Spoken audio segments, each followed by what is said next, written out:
दोस्तों, लोगों ने क्या खूब कहा है कि आप अपनी लाइफ को कुछ इस तरीके से बनाइए कि जहां आप ना हो लोग आपको याद करें और जहां आप पहुंचने वाले हों लोग आपका इंतज़ार करें। जी हाँ दोस्तों, मैं वरुण सिंह और अपने यूट्यूब चैनल पे आपका वेलकम करता हूं। तो आज मैं आपको बहुत ही मोटिवेशनल स्टोरी सुनाने जा रहा हूं जो कि महात्मा बुद्ध के ऊपर है।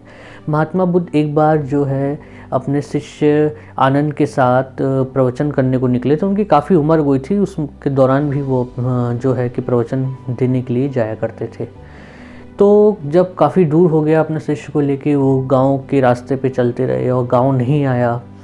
तो उनके जो शिष्य थे आनंद, उन्होंने महात्मा बुद्ध से पूछा कि महात्मा कितना समय लगेगा हमें यहाँ पहुँचने में और कितना दूर है, हम काफ़ी देर से चलते ही आ रहे हैं।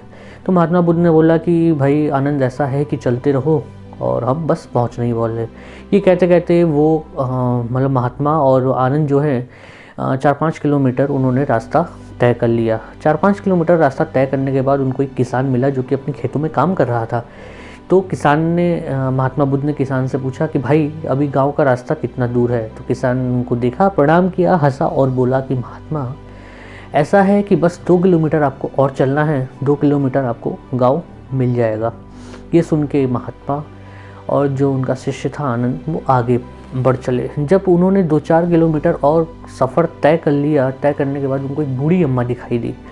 बूढ़ी अम्मा से भी उन्होंने यही पूछा कि अम्मा अभी कितना टाइम लगेगा पहुंचने के लिए गांव। तो अम्मा ने भी यही बोला कि बस आप पहुंचने ही वाले हो, 1-1.5 किलोमीटर और रह गया है, आप चलते रहिए और गांव आ जाएगा। अम्मा की बात सुन के दोनों फिर से उसी राह पे चलते गए।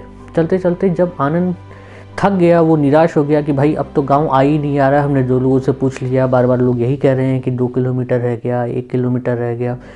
तो वो बहुत ही गुस्सा हुआ और उसने बहुत ही गुस्से में अपने जो मतलब महात्मा हैं उनसे पूछा कि महात्मा, ऐसा है कि किसान और अम्मा तो अभी कह रहे थे कि 2 किलोमीटर है, 1 किलोमीटर है, उसके बाद भी हम आगे नहीं पहुंच रहे हैं। तो महात्मा बोलते हैं भाई ऐसा है कि जब उन्होंने कहा है तो थोड़ा दूर और चलते हैं, क्या पता गाँव और आ जाए, आगे मिल जाए हमें। तो फिर वो और चलते रहे। जब चलते चलते 1-1.5-3 किलोमीटर और हो गया तो उन्हें एक राहगीर मिला। महात्मा ने उस राहगीर से पूछा कि भाग गांव का रास्ता कहाँ है और कितना दूर है। तो जो राहगीर होता है बोलता है कि बस महात्मा आप पहुंच चुके हो, बस 8-10 कदम और चलिए और शाम होने से पहले तक आप गाँव पहुँच जाएंगे। इतना सुन के आनंद बहुत खुश हुआ और वो बोला कि चलो अब तो गाँव आने ही वाला है, फिर चलते हैं। तो महात्मा के साथ चल दिया। जब आधे घंटे 1 घंटे पैदल चलने के बाद भी गांव नहीं आया तो वो थक हार के बैठ गया। उसने महात्मा के चरण पकड़े और महात्मा को बोला कि महात्मा आप मेरे को बताएं, मेरा मार्गदर्शन करें कि मेरे साथ ये क्या हो रहा है और गांव आ ही नहीं रहा है और सभी लोग ये बोल रहे हैं कि बस आने वाला है, आने वाला है। तो फिर महात्मा थोड़ा सा मुस्कुराए, उन्होंने अपने आनंद को अपने हाथों से ऊपर उठाया, बोला है कि वत्स, ऐसा है कि ये बात मेरे को भी पता है कि गांव अभी बहुत ही दूर है और मैं इस गांव में पहले भी आ चुका हूं और ये जो गांव है 20-25 किलोमीटर में फैला हुआ है। अगर मैं आपको पहले ही बता देता कि आनंद ये गांव 20-25 किलोमीटर में फैला हुआ है तो शायद आप मेरे साथ नहीं आते और आपको ये सब चीज़ें ना पता लगती। तो आनंद, जो किसान, अम्मा और वो राहगीर था, वो मतलब हमें बहुत ही मोटिवेट कर रहे थे। वो अगर हमें उस समय बता देते कि गांव 18 किलोमीटर या 19 किलोमीटर है तो हो सकता है कि तुम्हारा मन विचलित हो जाता, तुम आगे हमारे साथ नहीं चलते। तो उन्होंने हमें मोटिवेट किया कि हम आगे बढ़े और हम गांव तक पहुँचे। तो आनंद को समझ में आ गया कि मतलब ये सब जो चीज़ें हुई हैं, जो उसके साथ घटना घटित हुई है, उसको एक बहुत बड़ी उससे सीख मिली, उससे प्रेरणा मिली कि जीवन में हमेशा चलते रहना चाहिए। जब हम चलते रहेंगे, अपने रास्तों को पार करते रहेंगे तो कभी ना कभी हमें अपनी मंजिल मिल ही जाएगी।